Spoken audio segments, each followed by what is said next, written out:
Juan Pablo II, cruzando el umbral de la esperanza. 1. El Papa, un escándalo y un misterio.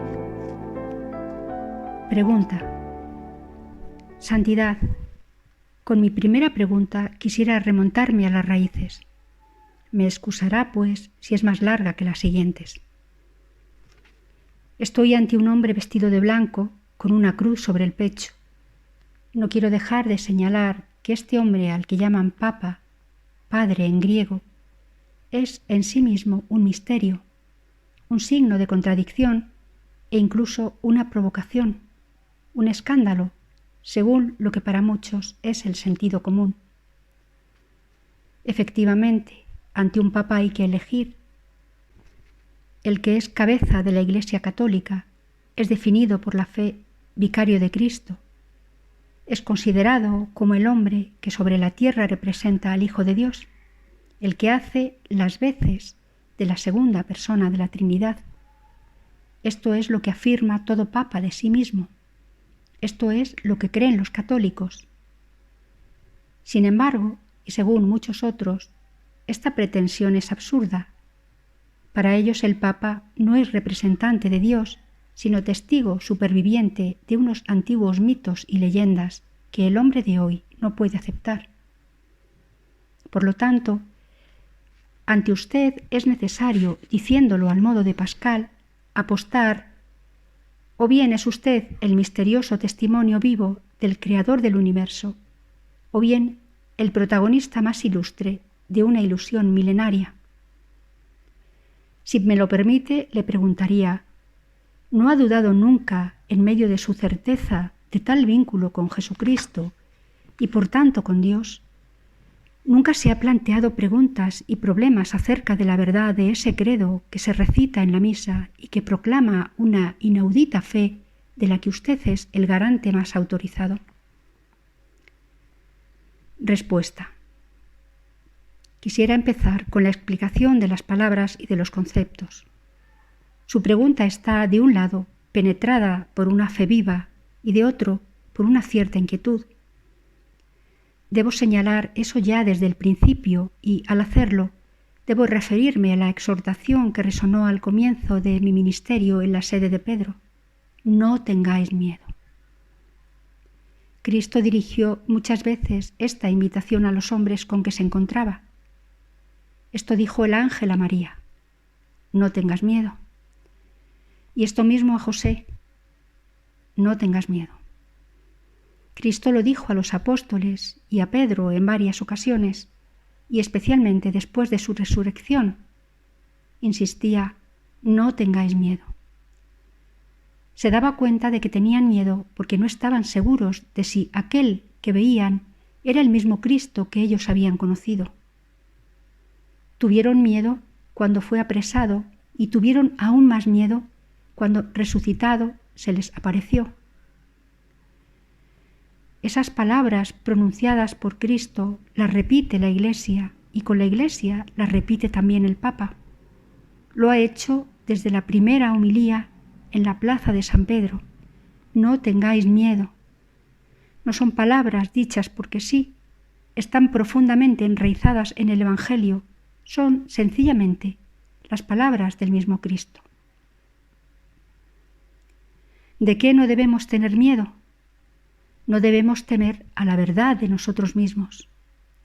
Pedro tuvo conciencia de ella un día con especial viveza y dijo a Jesús: apártate de mí, Señor, que soy un pecador. Pienso que no solo fue Pedro quien tuvo conciencia de esta verdad. Todo hombre la advierte todo sucesor de Pedro. La advierte de modo particularmente claro el que ahora le está respondiendo. Todos nosotros le estamos agradecidos a Pedro por lo que dijo aquel día. Apártate de mí, Señor, porque soy un pecador. Cristo le respondió: no temas, desde ahora serás pescador de hombres. No tengáis miedo de los hombres. El hombre es siempre igual. Los sistemas que crea son siempre imperfectos y tanto más imperfectos cuanto más seguro está de sí mismo. ¿Y esto de dónde proviene? Esto viene del corazón del hombre. Nuestro corazón está inquieto. Cristo mismo conoce mejor que nadie su angustia, porque Él sabe lo que hay dentro de cada hombre. Así que, ante su primera pregunta, deseo referirme a las palabras de Cristo y al mismo tiempo a mis primeras palabras en la plaza de San Pedro. Por lo tanto, no hay que tener miedo. Cuando la gente te llama vicario de Cristo, cuando te dicen Santo Padre o Su Santidad, o emplean otras expresiones semejantes a estas que parecen incluso contrarias al Evangelio, porque el mismo Cristo afirmó: a nadie llaméis Padre, porque solo uno es vuestro Padre, el del cielo. Tampoco os hagáis llamar maestros, porque solo uno es vuestro Maestro, Cristo. Pero estas expresiones surgieron al comienzo de una larga tradición. Entraron en el lenguaje común y tampoco hay que tenerles miedo. Todas las veces en que Cristo exhorta a no tener miedo, se refiere tanto a Dios como al hombre. Quiere decir, no tengáis miedo de Dios, que, según los filósofos, es el absoluto trascendente. No tengáis miedo de Dios, sino invocadle conmigo. Padre nuestro. No tengáis miedo de decir Padre. Desead incluso ser perfectos como lo es Él, porque Él es perfecto.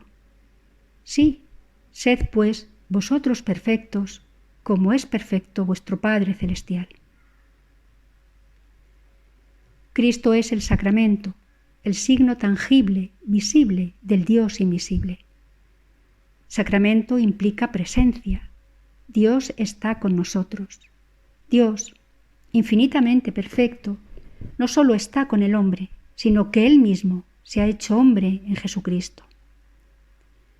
No tengáis miedo de Dios, que se ha hecho hombre. Esto es lo que Pedro dijo junto a Cesarea de Filipo. Tú eres Cristo, el Hijo de Dios vivo.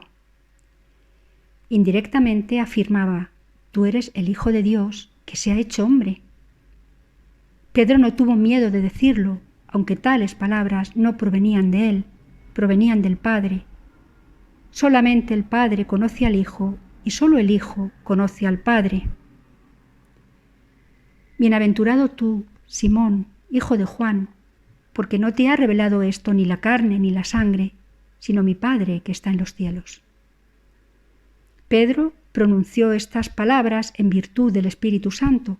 También la Iglesia las pronuncia constantemente en virtud del Espíritu Santo. Así pues, Pedro no tuvo miedo de que se había hecho hombre.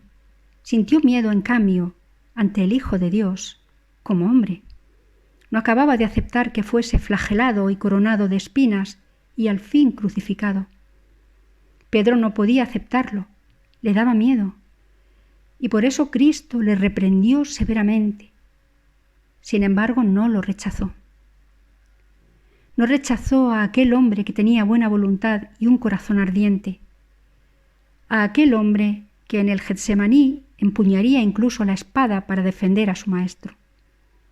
Jesús solamente le dijo, Satanás os ha buscado. Te ha buscado, pues, también a ti, para cribaros como el trigo. Pero yo he rogado por ti. Tú, una vez convertido, confirma en la fe a tus hermanos. Cristo no rechazó a Pedro, aceptó complacido su confesión junto a Cesarea de Filipo y con el poder del Espíritu Santo lo llevó a través de su pasión hasta la renuncia de sí mismo. Pedro, como hombre, demostró no ser capaz de seguir a Cristo a todas partes y especialmente a la muerte. Después de la resurrección, sin embargo, fue el primero que corrió junto con Juan al sepulcro para comprobar que el cuerpo de Cristo ya no estaba allí. También después de la resurrección, Jesús confirmó a Pedro en su misión. Le dijo de manera significativa, apacienta mis corderos, apacienta mis ovejas. Pero antes le preguntó si le amaba. Pedro, que había negado conocer a Cristo aunque no había dejado de amarle, pudo responder: «Tú sabes que te amo». Sin embargo, ya no repitió: «Aunque tenga que morir contigo, no te negaré». Ya no era una cuestión solamente de Pedro y de sus simples fuerzas humanas. Se había convertido ahora en una cuestión del Espíritu Santo, prometido por Cristo al que tuviera que hacer las veces de él sobre la tierra. Efectivamente, el día de Pentecostés, Pedro habló el primero a los israelitas allí reunidos y a los que habían llegado de diversas partes, recordando la culpa de quienes clavaron a Cristo en la cruz y confirmando la verdad de su resurrección. Exhortó también a la conversión y al bautismo, y así, gracias a la acción del Espíritu Santo, Cristo pudo confiar en Pedro, pudo apoyarse en él y en todos los demás apóstoles, como también en Pablo, que por entonces perseguía aún a los cristianos y odiaba el nombre de Jesús. Sobre este fondo, un fondo histórico, poco importan expresiones como Sumo Pontífice, Su Santidad, Santo Padre.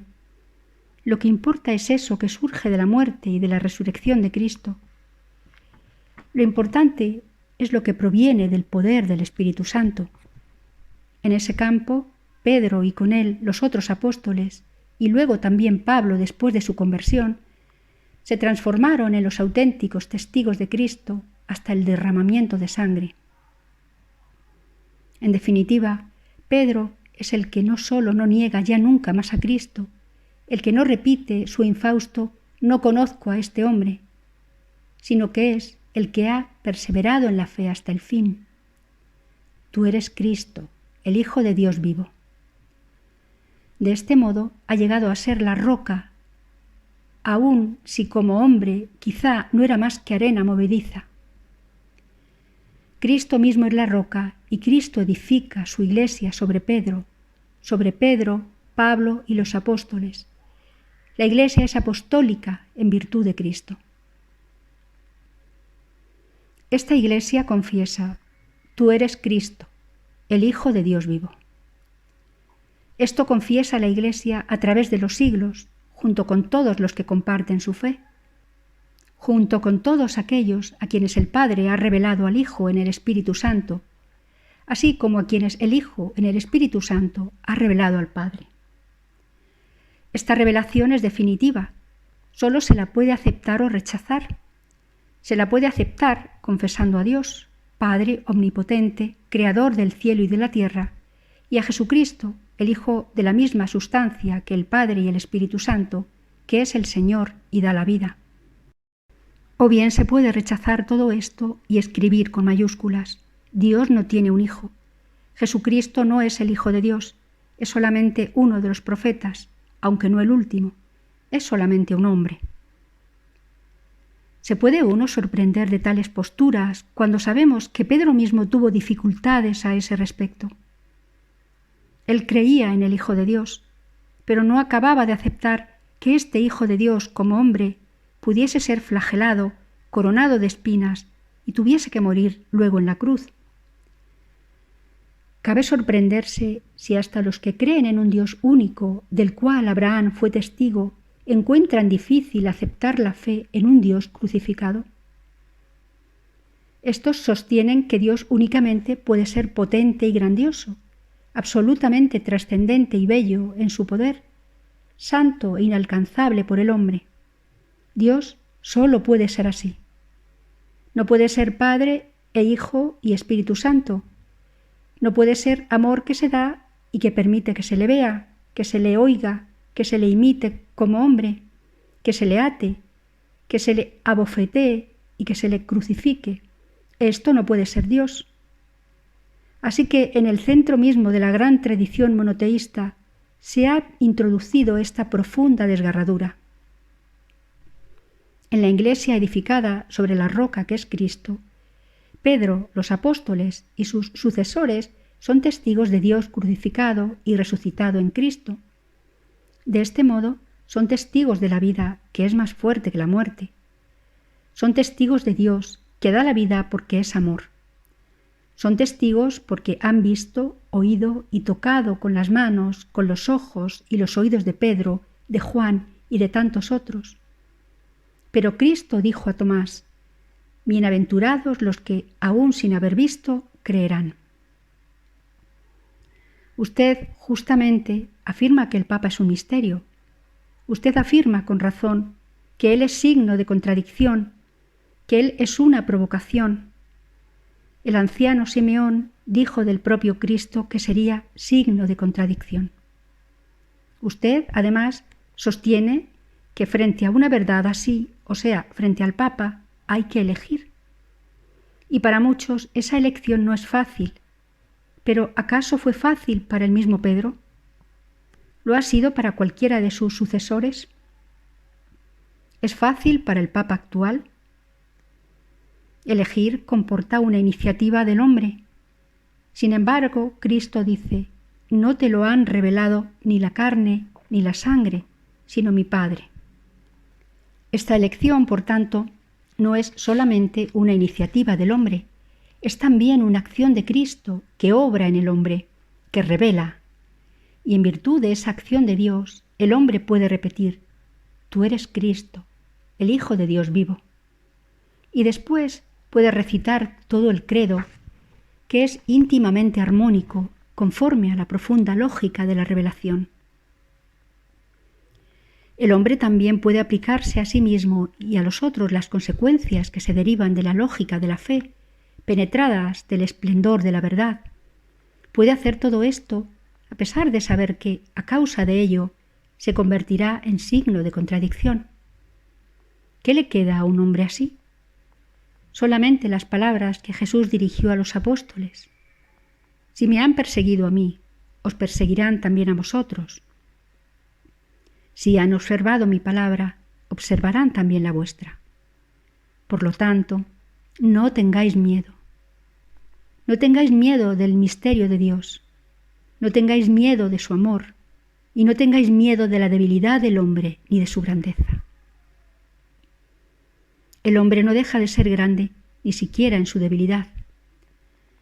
No tengáis miedo de ser testigos de la dignidad de toda persona humana, desde el momento de la concepción hasta la hora de su muerte. Y a propósito de los hombres, añado: el Papa es llamado también vicario de Cristo. Este título debe ser visto dentro del contexto total del Evangelio. Antes de subir al cielo, Jesús dijo a los apóstoles: yo estaré con vosotros todos los días hasta el fin del mundo. Él, aunque invisible, está pues personalmente presente en su Iglesia, y lo está en cada cristiano en virtud del bautismo y de los otros sacramentos. Por eso ya en tiempo de los santos padres era costumbre afirmar: Christianus alter Christus. El cristiano es otro Cristo, queriendo con esto resaltar la dignidad del bautizado y su vocación en Cristo a la santidad. Cristo además cumple una especial presencia en cada sacerdote, quien, cuando celebra la Eucaristía o administra los sacramentos, lo hace in persona Christi.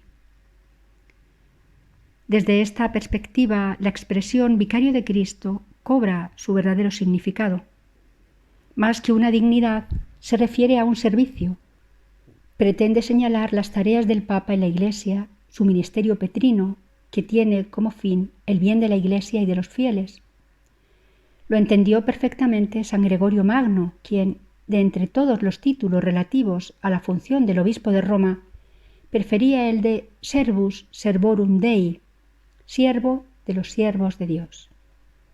Por otra parte, no solamente el Papa ostenta este título, todo obispo es vicarius Christi para la Iglesia que le ha sido confiada. El Papa lo es para la Iglesia de Roma y por medio de ésta para toda la Iglesia en comunión con ella, comunión en la fe y comunión institucional canónica. Si además con ese título se quiere hacer referencia a la dignidad del obispo de Roma, esta no puede ser entendida separándola de la dignidad de todo el colegio episcopal, a la que está estrechísimamente unida, como lo está también a la dignidad de cada obispo, de cada sacerdote y de cada bautizado.